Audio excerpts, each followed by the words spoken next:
प्रशासकीय अधिकाऱ्यांच्या टोलवाटोलवीत उड्डाणपुलालाच निर्माण झाला होता धोका।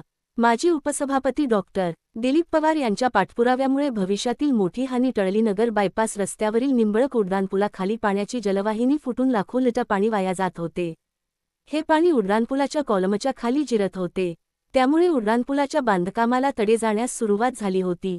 मात्र ही जलवाहिनी सुपा एमआयडीसीची की महापालिकेची याबाबत अधिकाऱ्यांमध्ये टोलवाटोलवी सुरू होती। मात्र पंचायत समितीचे माजी उपसभापती डॉक्टर दिलीप पवार यांनी केलेल्या सततच्या पाठपुराव्यामुळे सदर जलवाहिनी सुपा एमआयडीसीची असल्याची माहिती समोर आली आणि अधिकाऱ्यांनी तातडीने ती दुरुस्त करण्याबाबत सांगितल्याने भविष्यातील मोठी हानी टळली आहे। गेल्या अनेक दिवसापासून सुपा औद्योगिक वसाहतीस पुरवठा करणारी मुख्य जलवाहिनी नार बायपास महामार्गावर निंबळक चौकात फुटून लाखो लिटर पाणी रोज संततधारेने वाहत होते। हे सर्व पाणी पुलाखालील जागेमध्ये साठवून याच ठिकाणी पुलाच्या कॉलमसाठी बनवले गेलेले संरक्षित बांधकाम यामध्ये जिरत होते। गेल्या 2 महिन्यापासून या फुटलेल्या पाईपलाईनमधून पाणी या ठिकाणी संतगतीने जिरत असल्यामुळे उड्डाणपुलाच्या कॉलमला बांधलेल्या या संरक्षित बांधकामास मोठे तडे गेले होते। याची सर्व माहिती व गांभीर्य पंचायत समितीचे माजी उपसभापती डॉक्टर दिलीप पवार यांनी वारंवार सुपा औद्योगिक वसाहतीचे अभियंता तसेच महापालिकेचे आयुक्त यांना फोनद्वारे कळवली होती व त्याचा वारंवार ते पाठपुरावा करत होते। याबाबत सविस्तर माजी सभापती एमआयडीसी सुपा पाईपलाईन ही फुटलेली असल्यामुळे संबंधित अधिकारी अनुशे साहेब यांना प्रत्यक्ष पाहणीसाठी बोलावलेले होते।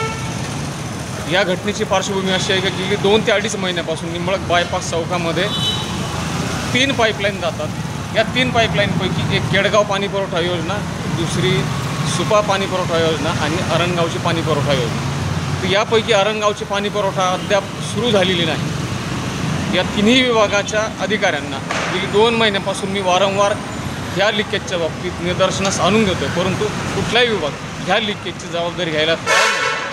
आज सकाळी आयुक्त साहेबांशी चर्चा झाली, त्यानंतर एमआयडीसी अधिकारी अनुशे साहेब यांच्याशी चर्चा झाली आणि या चर्चेनंतर नगरपालिकेचे कर्मचारी आणि अनुशे साहेब आता या ठिकाणी प्रत्यक्ष आले आणि सरतेशेवटी अनुशे साहेब एमआयडीसी नगरचे अधिकारी यांनी या ठिकाणी मान्य केलं की सदरची लाईन ही सुपा पाईपलाईन आहे आणि येत्या शनिवारी ह्या सुपा पाईपलाईनचं हे जे ब्रेकेज आहे हे त्यांनी या ठिकाणी काढून देण्याचं मान्य केलं।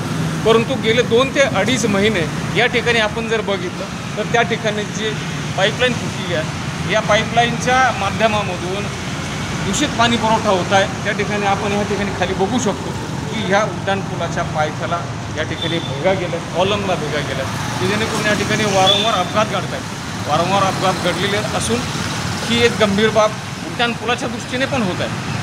ही वारंवार प्रशासनाच्या नजरेस आणून दिली गोष्ट त्यांच्याकडून त्याची दुर्लक्ष झालं आणि ह्यात सगळ्यात महत्त्वाची दुसरी गंभीर बाब म्हणजे ह्या सगळ्या प्रक्रियेमध्ये संबंधित पाणी पुरवठा योजनेमधून दूषित पाणी पुरवठा होतो आहे हे संबंधित अधिकाऱ्यांनी दुर्लक्षित केलं। मी या ठिकाणी संबंधित अधिकाऱ्यांना वारंवार विनंती करूनही त्यांनी या ठिकाणी दुर्लक्ष केलं होतं, परंतु आज या ठिकाणी या पाणी पुरवठा योजनेचा मालक कोण थोडक्यात हे निष्पन्न झालं आणि सुपा पाणी पुरवठा योजनेमध्ये ही पाणी गळती होती ते दररोज लाखो लिटर पाणी वाहायला जायचं।